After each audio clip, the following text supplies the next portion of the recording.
to give us a keynote address.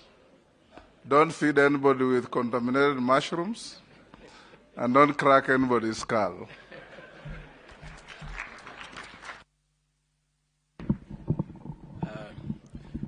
Your Excellency, the President of the Republic of Kenya, Dr. William Ruto, Your Excellency, the First Lady, Mama Richu Ruto, our keynote speaker, Lord Hastings, members of Parliament, the speakers of the National Assembly, good morning.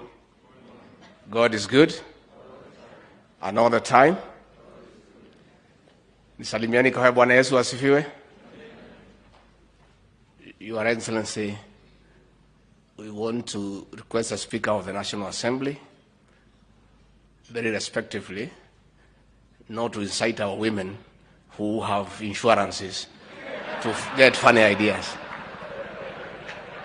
Because I don't know how appropriate that speech was all about. Luckily for me, mine is a pastor. I don't think she can be incited. Your Excellency, we are happy to be here. And for those probably who doubt my faith, because I don't have a baptism name, I was actually baptized. My name's Geoffrey. It's only along the way, when I was Geoffrey, I was an administrator to rule over people. When I decided in life to change my job description to serve the people, I needed to change the name so that I have a change of identity in my new job description. And for you to know that I'm really a Christian, you have the evidence. I'm married to a pastor. The Speaker of the National Assembly, I beseech you, and I'm grateful you invited me here. But when you invite me for an occasion, I request you to be considerate. Upunguze kizungu kidogo, ndio niweze kuelewa ile ambayo unasema. Your Excellency, the theme of reconciling with God and men could not be more appropriate for our country. I want to give a testimony that the President, and ascending to the high office, has led this country in forgiveness and reconciliation. Most of us who work around him had great difficulties with that approach. But along the way, he has persuaded us, and we are now aligned, that reconciliation is the way to go for the betterment of this country. The President has exercised magnanimity in victory against the expectations of many people who witnessed the persecution that he was subjected to, the harassment, the intimidation, had expected him to go hammer and tongs for his tormentors and persecutors. He shocked all of us when he insisted that he is a Christian, and the Bible has taught him that forgiveness is a calling from God, and he decided to lead this country by giving leadership in forgiveness and matters of reconciliation. His first appointment on being sworn in as president, he shocked all of us. His first appointment was to a man who had made it difficult for him to rise to the presidency. But he was forgiving, he was magnanimous, and that was it. Many people would have expected by now that all those who stood in his path to leadership would be dealt with the way his people are being dealt with. Being arrested, taken to court, being harassed by KRA, but the president decided, in accordance with the teachings of the Bible, that we need to reconcile this nation. And that is why we have a peaceful country. And Your Excellency, we want to thank you for carrying us along. One example, it may look small, but it was very inspiring to those of us who work with the president. The last prayer breakfast here was a very toxic affair, full of tension and hatred. The president today, who was deputy president, would not sit on the same table with his boss. And when we were trying to align people around the president, many people around us, we were persuaded that the lady who had removed the chair from where Dr. William RUTO was supposed to sit should be shown the door. And when the president came to learn of it, he said, no, we must reconcile with the reality that is behind us. That lady who was in protocol should remain there and be promoted. And as we speak today, she works around the president.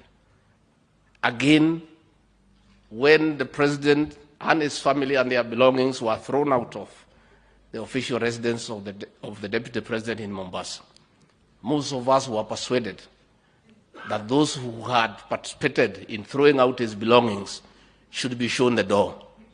Again, he insisted that should not be the case. So what I'm trying to say is that the new administration is one that is persuaded that we need to reconcile the country. And therefore, we want to plead and persuade all leaders also to reconcile with the truth and the reality. Because even as we reconcile with God and men, we also need to reconcile with the truth. The truth of the matter is that William RUTO is the President of the Republic of Kenya. Let everybody also, as we reconcile with God and with men, start by reconciling with the truth. I was very impressed the other day to see the women rep of Nairobi, Honorable Pasaris, reconciling with the truth in Nairobi that 70% of the people she leads live in the slums.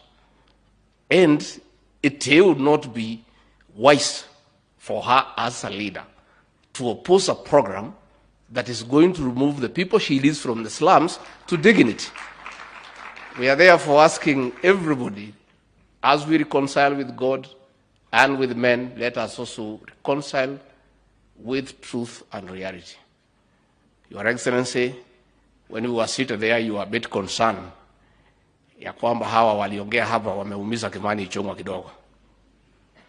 But Your Excellency, you and I also need to reconcile with Kimani Ichung'wa because he has not been very nice to us. You know, Kimani Ichung'wa was in Alliance High School. Anytime we have an occasion and he's given an opportunity to speak, because the president and I were in some schools who many people don't want to mention or think about, he tries to intimidate the president and I, despite the fact that we are seniors, that he was in Alliance High School. Lakini sasa wewe ndugu yangu Kimani Ichung'wa, hata kama ulikuwa Alliance na mimi sikuwa huko, uniheshimu kidogo. Kwa sababu hiyo Alliance yako hiyo, they say that the people from Alliance boys and girls are top. Mimi niliingia hiyo Alliance yako, Alliance girls, nikachanganya mtoto ya mwenyewe, nikaweka box, ni bibi yangu leo. So between me and these guys who went to Alliance, who is more superior?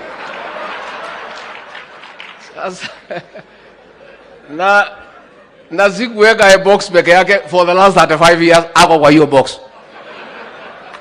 Finally, Your Excellency, before I call you, I want to commend the choir ile ya Osoro. So Osoro na hiyo timu yako, tukimaliza munione nyuma ya hema. But not the bigger team, that one hiyo bado. Hiyo iko chini kidogo. So Osoro, I'll talk to Pastor Docas. We consider whether during our wedding anniversary you can come and perform.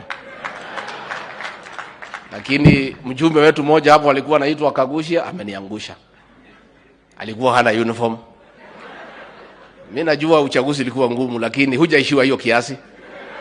So wewe unione mwisho wa mwezi nikupange uniform so that you don't embarrass the people of Nyeri.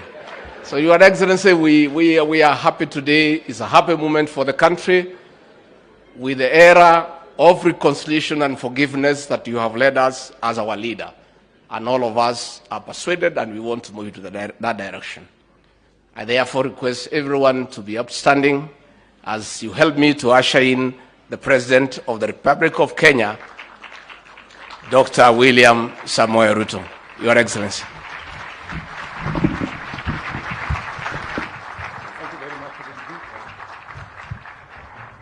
Asante sana, Bwana Deputy President. Please, let's take our seats. Thank you very much.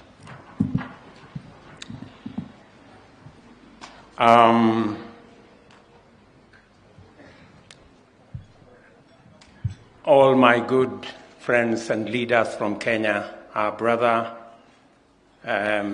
Lord Hastings,